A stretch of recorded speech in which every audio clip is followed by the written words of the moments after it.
Hands sun card represent ಆಗಿದೆ. ಕೆಲವೊಬ್ಬರಿಗೆ long distance relationship ಅನ್ನ ರೆಪ್ರೆಸೆಂಟ್ ಮಾಡ್ತಾ ಇದೆ. ಮತ್ತೆ ಕೆಲವೊಬ್ರು ಟ್ರಾವೆಲ್ ಮಾಡೋದ್ರ ಮೂಲಕ ನಿಮ್ಮ ಪರ್ಸನ್ ಅನ್ನ ನೀವು ಭೇಟಿಯಾಗಿರುವಂತಹ ಪಾಸ್ಟ್ ನಲ್ಲಿ ರೆಪ್ರೆಸೆಂಟ್ ಆಗ್ತಾ ಇದೆ. ನಿಮ್ಮ ಪಾಸ್ಟ್ ನಲ್ಲಿ ನಿಮ್ಮ ಲವ್ ಲೈಫ್ ನ ವಿಚಾರದಲ್ಲಿ ಒಂದು ರೊಮ್ಯಾಂಟಿಕ್ ಇತ್ತು, ಒಂದು ರೀತಿಯ ಕ್ಯೂರಿಯಾಸಿಟಿ ಇತ್ತು, ಒಂದು ಎಂಜಾಯ್ ಇತ್ತು. ಕೆಲವೊಂದು ರೀತಿಯ ಮೆಸೇಜ್ ಗಳನ್ನ ಎಕ್ಸ್ಚೇಂಜಿಂಗ್ ಮಾಡ್ಕೋತಾ ಇದ್ರಿ, ಫೋನ್ಗಳ ಮೂಲಕ ಅಥವಾ ವಾಟ್ಸ್ಆಪ್ ಗಳ ಮೂಲಕ ಮೆಸೇಜ್ ಗಳನ್ನ ಕಳಿಸ್ಕೊಳ್ಳುವಂತಹದ್ದು, ಒಂದು ರೀತಿಯ ಕ್ಯೂರಿಯಾಸಿಟಿ, ಎಕ್ಸೈಟ್ಮೆಂಟ್ ಗಳೆಲ್ಲ ನಿಮ್ಮ ಲವ್ ಲೈಫ್ ನ ವಿಚಾರದಲ್ಲಿ ಇತ್ತು. ಪಾಸ್ಟ್ ನಲ್ಲಿ ಕೂಡ ನಿಮ್ಮ ಲವ್ ಲೈಫ್ ನ ವಿಚಾರದಲ್ಲಿ ಯಾವುದೇ ರೀತಿಯ ತೊಂದರೆಗಳಿರಲಿಲ್ಲ. ಸೊ ಪಾಸಿಟಿವ್ ಆಗಿತ್ತು. ಪಾಸಿಟಿವ್ ಚೇಂಜಸ್ ಗಳು, ಬದಲಾವಣೆಗಳನ್ನೇ ನೀವು ನೋಡಿದ್ದೀರಾ. ಯಾವುದೇ ರೀತಿಯ ತೊಂದರೆಗಳೇನು, ಜಗಳಗಳೇನು ಇಲ್ಲದೆ ಇರುವಂತಹದ್ದು ರೆಪ್ರೆಸೆಂಟ್ ಆಗ್ತಾ ಇದೆ. ಅಟ್ ದ ಪ್ರೆಸೆಂಟ್ ಸಿಚುಯೇಷನ್ ಹೇಗಿದೆ? ಈಗಿನ ಸಿಚುಯೇಷನ್ ಕೂಡ ಸೆಕ್ಯೂರ್ ಆಗಿರುವಂತಹದ್ದು. ನಿಮ್ಮ ಲವ್ ಲೈಫಿನ ವಿಚಾರದಲ್ಲಿ ಅಟ್ ಪ್ರೆಸೆಂಟ್ ಅಲ್ಲೂ ಕೂಡ, ಈ ಹಿಂದೆನೂ ಕೂಡ ನಿಮಗೆ ಚೆನ್ನಾಗೇ ಇತ್ತು, ಈಗಲೂ ಕೂಡ ಪ್ರೆಸೆಂಟ್ ಅಲ್ಲಿ ನಿಮಗೆ ಕಿಂಗ್ ಆಫ್ ಪ್ಯಾಂಟಿಕಲ್ ರೆಪ್ರೆಸೆಂಟ್ ಆಗ್ತಾ ಇರೋದ್ರಿಂದ ನಿಮಗೆ ಲವ್ ಲೈಫಿನ ವಿಚಾರದಲ್ಲಿ ಚೆನ್ನಾಗೇ ಇದೆ. ಸೊ ಒಂದು ಭದ್ರತೆ ಇದೆ. ಲವ್ ಲೈಫಿನ ವಿಚಾರದಲ್ಲಿ ಒಂದು ಸಾಮರಸ್ಯ ಇದೆ. ಯಾವುದೇ ರೀತಿಯ ತೊಂದರೆಗಳು ಏನು ಕಾಣ್ತಾ ಇಲ್ಲ. ಸೆಕೆಂಡ್ ಕಾರ್ಡ್ ಬಂದಿರುವಂತಹದ್ದು ಪ್ರೆಸೆಂಟ್ ಸಿಚುಯೇಷನ್ ಅಲ್ಲಿ ಸ್ಟ್ರೆಂತ್ ಇದೆ, ಬಾಂಡೇಜ್ ಇದೆ. ಚೆನ್ನಾಗಿ ನೀವಿಬ್ಬರ ಮಧ್ಯೆ ಒಂದು ಬಾಂಡೇಜ್ ಇದೆ, ಸಾಮರಸ್ಯ ಇದೆ, ಹೊಂದಾಣಿಕೆ ಗುಣಗಳು ತುಂಬಾ ಇದೆ.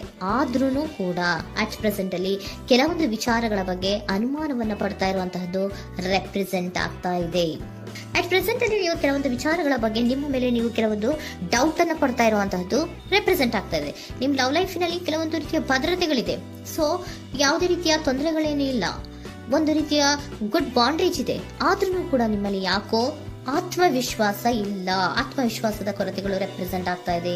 ಯಾವುದೋ ಕೆಲವೊಂದು ಅನುಮಾನಗಳು ನಿಮ್ಮಲ್ಲಿ ನಿಮ್ಮ ಲವ್ ಲೈಫಿನ ವಿಚಾರವಾಗಿ ಇರುವಂತಹದ್ದು ರೆಪ್ರೆಸೆಂಟ್ ಆಗ್ತಾ ಇದೆ. ಏನಾದ್ರೂ ತೊಂದರೆ ಆಗ್ತಾ ಇದೆಯಾ, ನನ್ನ ಲವ್ ಲೈಫಿನ ವಿಚಾರವಾಗಿ ಏನಾದ್ರೂ ತೊಂದರೆ ಆಗ್ತಾ ಇದೆಯಾ ಅಂತ ನಿಮ್ಮಲ್ಲೇ ನೀವು ಅನುಮಾನವನ್ನ ಪಡ್ತಾ ಇರುವಂತಹದ್ದು ರೆಪ್ರೆಸೆಂಟ್ ಆಗ್ತಾ ಇದೆ. ಫ್ಯೂಚರಿನ ಬಗ್ಗೆ ಹೇಳೋದಾದ್ರೆ ಕ್ವೀನ್ ಆಫ್ ಪ್ಯಾಂಟಿಕಲ್ಸ್ ಬಂದಿದೆ. ಕ್ವೀನ್ ಆಫ್ ಪ್ಯಾಂಟಿಕಲ್ಸ್ ಬಂದಿರುವಂತಹದ್ದೇನು, ಒಂದು ರೀತಿಯ ಘೋಷಣೆಯನ್ನ ಮಾಡುವಂತಹದ್ದು ರೆಪ್ರೆಸೆಂಟ್ ಆಗ್ತಾ ಇದೆ. ಯಾಕಂದ್ರೆ ನಿಮ್ಮ ಲವ್ ಲೈಫ್ ನ ವಿಚಾರವಾಗಿ ಅಟ್ ಪ್ರೆಸೆಂಟ್ ಅಲ್ಲಿ ಕೆಲವೊಂದು ವಿಚಾರಗಳಲ್ಲಿ ಸ್ಟೇಬಲ್ ರಿಲೇಶನ್ಶಿಪ್ ಅಲ್ಲಿ ಇದ್ರು, ಒಂದು ಗುಡ್ ಬಾಂಡೇಜ್ ಇದ್ರೂ ಕೂಡ ನೀವ್ ಯಾಕೋ ಕೆಲವೊಂದು ವಿಚಾರಗಳ ಬಗ್ಗೆ ಅನುಮಾನವನ್ನ ಪಡ್ತಾ ಇರುವಂತಹದ್ದು, ಅದನ್ನ ರಕ್ಷಣೆ ಮಾಡೋದ್ರೊಳಗೆ ಹೆಚ್ಚು ಗಮನವನ್ನ ಕೊಡ್ತಾ ಇರುವಂತಹದ್ದು ರೆಪ್ರೆಸೆಂಟ್ ಆಗ್ತಾ ಇದೆ.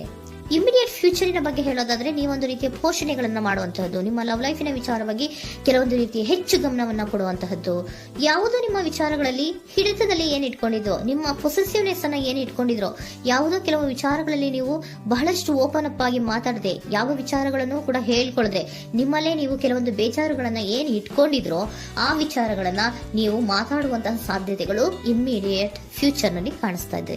ಯಾವುದೋ ಕೆಲವೊಂದು ವಿಚಾರ, ಯಾಕೆ ಯಾವುದೋ ಕೆಲವು ವಿಚಾರಗಳಲ್ಲಿ ನಿಮಗೆ ಅನುಮಾನಗಳು ರೆಪ್ರೆಸೆಂಟ್ ಆಗ್ತದೆ. ಲವ್ ಲೈಫಿನ ವಿಚಾರ, ಪ್ರೀತಿಯಲ್ಲಿ ಯಾವಾಗ ಅನುಮಾನಗಳು ಸೃಷ್ಟಿಯಾಗುತ್ತೋ ನಾವು ಅವಾಗವಾಗ್ಲೇ ಅದನ್ನ ಬಗೆಹರಿಸ್ಕೊಬೇಕು. ನಮ್ಮಲ್ಲೇ ಇಟ್ಕೊಳ್ಳೋದು, ಅಯ್ಯೋ ಏನಾಗ್ತಾ ಇದೆಯೋ ಅಂತ ಕೊರ್ಗೋದು ಅಥವಾ ಏನಾಗ್ಬಿಡುತ್ತೋ ಅಂತ ಭಯ ಪಡುವಂತಹದ್ದು ಏನು ಬೇಕಾಗಿಲ್ಲ. ಯಾಕಂದ್ರೆ ಲವ್ ಇರುವಂತಹದ್ದೇ ನಂಬಿಕೆಯ ಬುನಾದಿಯ ಮೇಲೆ. ಸೊ ನೀವೇನ್ ಮಾಡ್ಬೇಕು, ಏನಾದ್ರೂ ಸ್ವಲ್ಪ ಡೌಟ್ಗಳು ಬಂದಾಗ ನೀವು ಅದನ್ನ ಬಗೆಹರಿಸ್ಕೋಬೇಕು.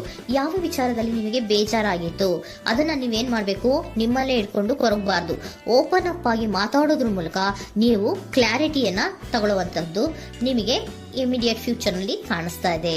ಯಾವುದೇ ವಿಚಾರಗಳ ಬಗ್ಗೆ ನೀವು ನಿಮ್ಮ ಲವ್ ಅನ್ನ ಅಥವಾ ನಿಮ್ಮ ಪ್ರೀತಿಯನ್ನ ಭದ್ರವಾಗಿ ಉಳಿಸ್ಕೊಳ್ಳೋದಕ್ಕೋಸ್ಕರವಾಗಿ ನೀವು ನಿಮ್ಮಲ್ಲೇ ಇಟ್ಕೊಂಡಿದ್ದಂತಹ ಅಥವಾ ಕೆಲವು ಬೇಜಾರಿನ ವಿಷಯಗಳ ಬಗ್ಗೆ ನೀವು ಹೆಚ್ಚು ಮಾತಾಡಿ, ಓಪನ್ ಅಪ್ ಆಗಿ ಕೆಲವೊಂದು ವಿಚಾರಗಳ ಬಗ್ಗೆ ಮಾತಾಡುವಂತಹದ್ದು ಮತ್ತೆ ಅದನ್ನ ಕ್ಲಾರಿಟಿಗೆ ತಗೊಳ್ಳುವಂತಹದ್ದು ರೆಪ್ರೆಸೆಂಟ್ ಆಗ್ತಾ ಇದೆ. ನಿಮ್ಮಲ್ಲಿ ಬಾಟಮ್ ಆಫ್ ದ ಡಕ್ ಅಲ್ಲಿ ಬಂದಿರುವಂತಹದ್ದೇ ಅದು. ಖುಷಿಯಾಗಿರ್ಬೇಕು, ಸಂತೋಷವಾಗಿರ್ಬೇಕು, ನಮ್ಮ ಲವ್ ಲೈಫಿನ ವಿಚಾರದಲ್ಲಿ ಒಂದು ಎಂಜಾಯ್ ಇರಬೇಕು, ಮತ್ತೆ ನೆಮ್ಮದಿ ಇರಬೇಕು, ಯಾವುದೇ ರೀತಿ ಗಲಿಬಿಲಿಗಳಿರಬಾರ್ದು ಅನ್ನೋಂತಹದ್ದೇ ನಿಮ್ಮ ಎನರ್ಜಿಯಲ್ಲಿ ರೆಪ್ರೆಸೆಂಟ್ ಆಗ್ತಾ ಇರೋದು.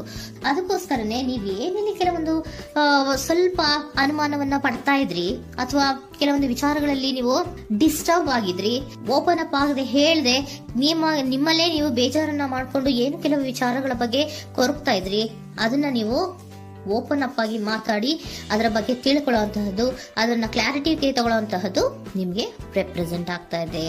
ಪಾಸ್ಟಿನಲ್ಲಿ ನಿಮ್ಗೆ ತುಂಬಾನೇ ಚೆನ್ನಾಗಿತ್ತು, ಅಟ್ ಪ್ರೆಸೆಂಟಿನಲ್ಲೂ ತುಂಬಾನೇ ಚೆನ್ನಾಗಿದೆ. ಬಟ್ ಕೆಲವೊಂದು ವಿಚಾರಗಳ ಬಗ್ಗೆ ನೀವು ಸೆಲ್ಫ್ ಡೌಟ್ ಅನ್ನ ಪಡ್ತಾ ಇರುವಂತಹದ್ದು ರೆಪ್ರೆಸೆಂಟ್ ಆಗ್ತಾ ಇದೆ.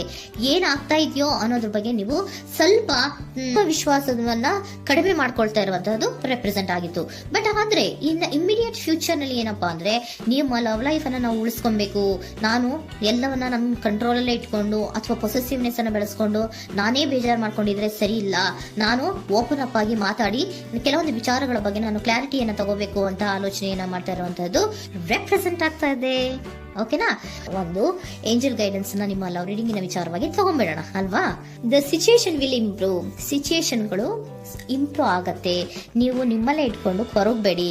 ಯಾವುದೇ ವಿಚಾರಗಳನ್ನ ನಾವು ಓಪನ್ ಅಪ್ ಆಗಬೇಕು. ನಾವೇ ಬೇಜಾರು ಮಾಡ್ಕೊಂಡ್ರೆ ಅವ್ರಿಗೆ ಏನ್ ಅರ್ಥ ಆಗುತ್ತೆ, ನಿಮ್ ಪರ್ಸನ್ ಏನ್ ಅರ್ಥ ಆಗುತ್ತೆ, ಏನಕ್ಕೆ ಬೇಜಾರು ಮಾಡ್ಕೊಂಡಿದ್ದೀರಾ ಅಂತ ಅವ್ರು ತಿಳ್ಕೊಬೇಕು ಅಲ್ವಾ. ನಿಮ್ಗೆ ಅವರಲ್ಲಿ ಏನೇ ರೀತಿ ಕ್ಲಾರಿಟಿ ಬೇಕು ಅಂದ್ರೂ ಕೂಡ ನೀವು ಮಾತಾಡಿ ಕ್ಲಿಯರ್ ಮಾಡ್ಕೊಳ್ಳಿ. ಅವಾಗ ಏನಾಗುತ್ತೆ, ದ ಸಿಚುಯೇಷನ್ ವಿಲ್ ಇಂಪ್ರೂವ್ ಆಗತ್ತೆ. ಇದಿಷ್ಟು ನಿಮ್ಮ ಮಂತಿನ ಲವ್ ರೀಡಿಂಗ್.